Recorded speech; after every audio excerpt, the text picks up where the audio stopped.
ಇರುವುದಿಲ್ಲ ಸರ್ ಈ ವೇದಿಕೆಯಲ್ಲಿ ಇವತ್ತು ನನ್ನ ಸರ್ವಸ್ವದ ಪ್ರಾರ್ಥನೆ ಎಂದರೆ ಅಂತ ಹೇಳಿದ್ರೆ ಈ ಎಲ್ಲ ಕಲಾಭಿಮಾನಿಗಳು ಎಲ್ಲೋ ಈ ಸ್ವಾರ್ಥ ಉಂಟು, ಎಲ್ಲ ಈ ಸ್ವಾರ್ಥ ಹೆಚ್ಚಿನ ಗೊತ್ತವಂತ.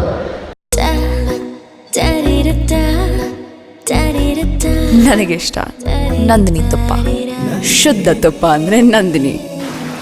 ನನ್ನ ಪ್ರಾರ್ಥನೆ ಏನಂತ ಹೇಳಿದ್ರೆ ಸರ್, ಮುಂಬರುವ ದಿವಸಗಳಲ್ಲಿ ನೀವು ಏನು ನಿಮ್ಮ ಮನಸ್ಸಿನಲ್ಲಿ ಯೋಚನೆ ಇಟ್ಟಿದ್ದೀರಾ, ನನ್ನ ಆಸೆ ಏನು ಈ ರಾಜ್ಯದ ಮುಖ್ಯಮಂತ್ರಿಯಾಗಿ ಅತಿ ಶೀಘ್ರದಲ್ಲಿ ತಾವು ಅಧಿಕಾರ ಸ್ವೀಕಾರ ಮಾಡಬೇಕು. ಮುಂಬರುವ ವರ್ಷ ನವರಾತ್ರಿಯ ಸಂದರ್ಭದಲ್ಲಿ ಈ ರಾಜ್ಯ ಕಂಡಂತ ಒಬ್ಬ ಶ್ರೇಷ್ಠ ಮುಖ್ಯಮಂತ್ರಿಯಾಗಿ ತಾವು ಮೂಡಿ ಬರಬೇಕೆಂಬುದು ನನ್ನ ಈ ವೇದಿಕೆಯಲ್ಲಿ ಪ್ರಾರ್ಥನೆ ಸರ್. ಈ ಪ್ರಾರ್ಥನೆ ಹಿಂದೆ ಎರಡು ಸ್ವಾರ್ಥ ಇದೆ ಸರ್. ಒಂದು, DK ಶಿವಕುಮಾರ್ ಬಂಡ ದಕ್ಷಿಣ ಕನ್ನಡದ ಶಿವಕುಮಾರ್ ಎಂದು ಸರ್,